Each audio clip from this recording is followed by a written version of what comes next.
C'est le verset du jour. Là, nous prenons Josué, chapitre 1 et le verset 8. Un verset que presque tous les frères dans la foi connaissent. C'est écrit même dans des maisons. Mais les gens ne lisent pas la Bible pour autant. C'est un verset très très important.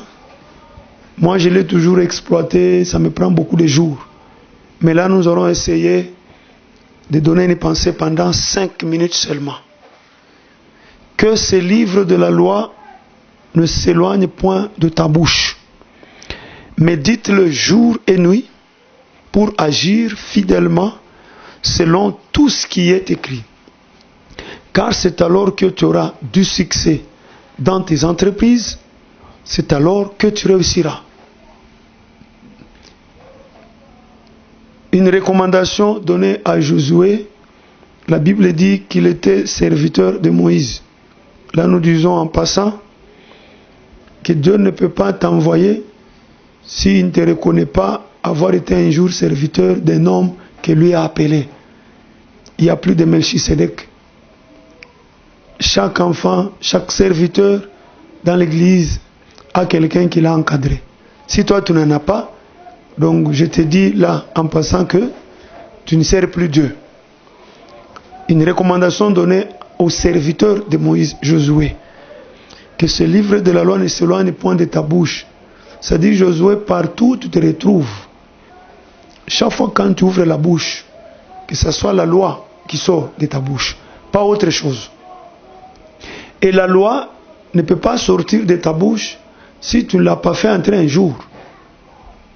Donc nous devons la faire entrer. On ne peut faire sortir que ce qu'on a fait entrer un jour ou ce que Dieu a fait entrer un jour en nous. Donc lis beaucoup la Bible, elle entrera.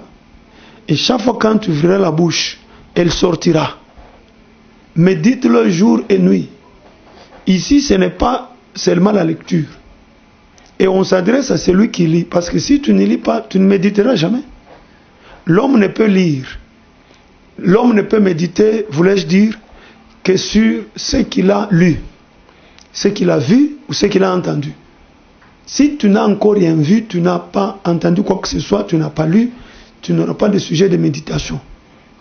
Donc, tu lis la Bible, tu méditeras sur la Bible. Tu suis les séries, tu vas méditer sur les séries. C'est une conséquence. Et puis c'est en méditant que tu vas agir fidèlement selon ce qui est écrit. Ici c'est très fort. On ne dit pas Josué, médite le jour et nuit, et puis fais des efforts pour agir fidèlement. Non. On lui dit, si tu médites, tu mettras cela en pratique. Donc celui qui médite la Bible, il finira par devenir ce qu'il est en train de lire. Il finira par devenir ce qu'il est en train de méditer tous les jours. Je suis un encadreur de lecteurs de la Bible. Je ne connais pas de lecteurs de la Bible avec le temps qui demeure encore dans les péchés.